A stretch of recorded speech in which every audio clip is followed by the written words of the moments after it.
But let us begin with a bizarre story out of Florida. A mother claimed that she was kidnapped, tied up, and held for ransom.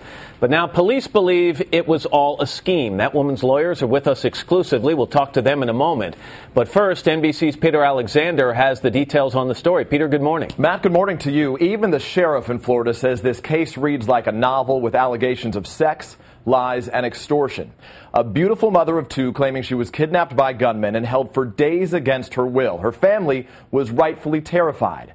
But now that she's safe, authorities aren't buying her story. They are portraits of what appears to be the all-American family. Quinn Gray, her husband Reed, and their two young daughters. A couple married for 10 years. Attractive, wealthy, and seemingly carefree. But this past Labor Day weekend, an improbable twist. Quinn disappeared from the couple's multi-million-dollar beachfront home near Jacksonville, Florida. The 37-year-old housewife later told authorities she was kidnapped at gunpoint and tied up, describing a hellish 4 days of forced captivity and sexual assault. NBC News has obtained a copy of this ransom note that Quinn Gray told investigators her abductor forced her to write to her husband. "There are 3 men holding me right now, and they want $50,000 cash," she wrote. "Stay at the house," she added. "No cops. Keep your cell phone on you. Keep the kids with you. Please do this, honey, please." But St. Johns County Sheriff David Shore says it was all a hoax. It became more and more evident, really to everybody involved, that it was something far more complex and involved than a kidnapping. The sheriff says Gray wasn't a victim at all. Quinn Gray was not kidnapped, and we stand by that, and she'll have her day in court. Gray was arrested last month for trying to extort $50,000 from her husband, a successful business owner who makes upwards of $70,000 a month. If I wanted $50,000, all I would do is take it out of the bank account. Also arrested, this man, 25-year-old Bosnian immigrant Jasmine Osmanovic, now jailed on extortion charges. Authorities say Gray and Osmanovic had prepared their scheme for weeks. In more than 100 pages of recently released court documents, investigators say Gray and Osmanovic stayed at several locations, including this Jacksonville motel, where the manager says they looked like boyfriend and girlfriend. I looked straight at her. I said, "Hey," nodded my head. She said, "Hey." Didn't seem like she was in distress at all. Reed Gray acknowledges in court papers that the couple's marriage became rocky in 2007. Both partners admit having affairs, but they've since reconciled. While he's stunned by the allegations, Reed Gray is standing behind his wife and paying for her defense. I want her to feel great about everything after this is all over, and I think that's going to be the outcome. Quinn Gray's lawyers say she was suffering from an untreated, undiagnosed manic phase of bipolar disorder, and that in her poor mental state, she believed Osmanovic's story that her husband owed Osmanovic $50,000. Gray's lawyers say Osmanovic's claims, including that he and Gray had an ongoing romantic relationship, are completely false. Did you have a sexual relationship with Osmanovic? No, I did not. I did not know him. In his affidavit, Osmanovic claims he first met Gray at her home somewhere around the end of June.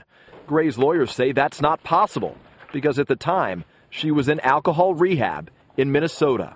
What do you want to say to your family? Do you have an apology to your family? I love you, and I hope to see you soon. For now, Quinn Gray is at a mental health facility in Georgia. That's a condition of her release from jail. Both Osmanovic's lawyer and one of Gray's lawyers will be in court today, Matt, for a pretrial hearing. All right, Peter Alexander. Peter, thank you very much. Mark Miller and Rick Jansha are two of Quinn Gray's attorneys. They're with us exclusively this morning. Gentlemen, nice to have you here. The prosecution's version of this story and Quinn Gray's version of this story couldn't be more different. Basically, the prosecution says there was no kidnapping. She was not involved in this other than that she was having a romantic and sexual relationship with this man. The guy at the hotel says she didn't seem to be under duress, and there were chances for her to escape. Several occasions she could have taken off. How do you explain that? Well, I think it's important to note now, Matt, that the prosecution and the sheriff don't necessarily share the same opinion about what happened that weekend. But the bottom line is Quinn Gray, on Labor Day weekend of this year, was kidnapped during the midst of a manic phase of her bipolar disorder.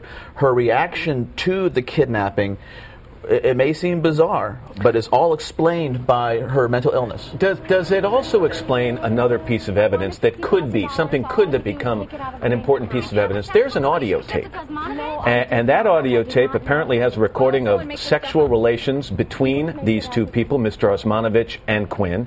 followed by what seems to be a rehearsal, a discussion of how they're going to cover this all up and explain this.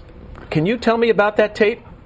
Well, actually, the tape doesn't disclose what law enforcement. I have not heard the tape. I want to make sure people know that. And again, it's currently being held as evidence because, as Mark indicated, the state attorney's office doesn't necessarily hold the same opinion or conclusions as the sheriff. According to the state attorney's office, the matter is still under investigation. They're still unsure, we submit at this point, whether or not Quinn Gray is actually the victim of an abduction and rape. Are you going to fight to stop that tape from being admitted as evidence? Absolutely, absolutely. We believe that tape is an audio recording of a woman who's been kidnapped, abducted, and being raped. So you'd use the rape shield law as a way to get that stricken from evidence? Absolutely. Let me make sure our viewers understand that. Is it Quinn Gray's assertion that she never met this man before or simply had no relationship, romantic or sexual, with him prior to this weekend? Quinn Gray had no relationship with this Bosnian Osmanovic prior to Labor Day weekend.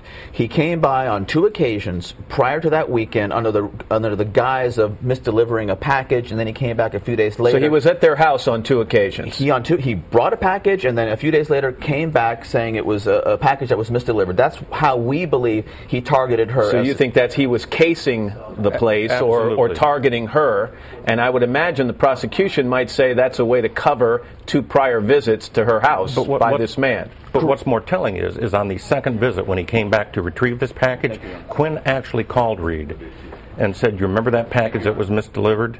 The person's here to pick it up. Where did you put it?" This undiagnosed mental illness, bipolar condition, is there a history of mental illness in Quinn Gray's family on her side? There is an extensive amount of history, and that's one of the reasons that it was untreated and undiagnosed. Quinn has grown up with a stigma against recognizing what she was going through. She self-medicated for much of her adult life with alcohol. That led to an alcohol abuse problem. In the middle of this summer, she went to Hazleton, a facility, and was treated for her alcoholism. When she came back in middle of July, the next 6 weeks she was untreated, undiagnosed, and she was no longer self-medicating. She was in a manic phase of her bipolar disorder when she was kidnapped on Labor Day Friday. Let me read a quick statement from Quinn's husband, Reed. "This has been an extraordinarily traumatic experience for me and my entire family. I'm deeply concerned over how this incident has and will continue to affect our children. I love my family and will do whatever I can to make sure that Quinn receives all of the help and support that she needs." He is funding her defense, correct? He has been behind her rock solid 100% from the beginning, yes. And she is right now in a psychiatric facility. How is she doing? She's doing rather well. Of course, she's very anxious about what's going on. She's in the middle of her treatment, and she thought it was very important that we disclose and discuss, the problems that she's had and what she's been going through, so that other people that have these type of issues or disabilities, it may be recognized.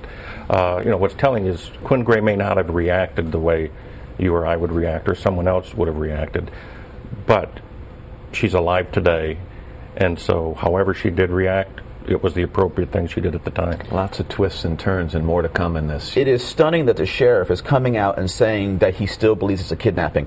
From the day Quinn was abducted and released, Reed Gray has been asking, and they've been promising, we'll show you they knew each other before September 4th, 2009.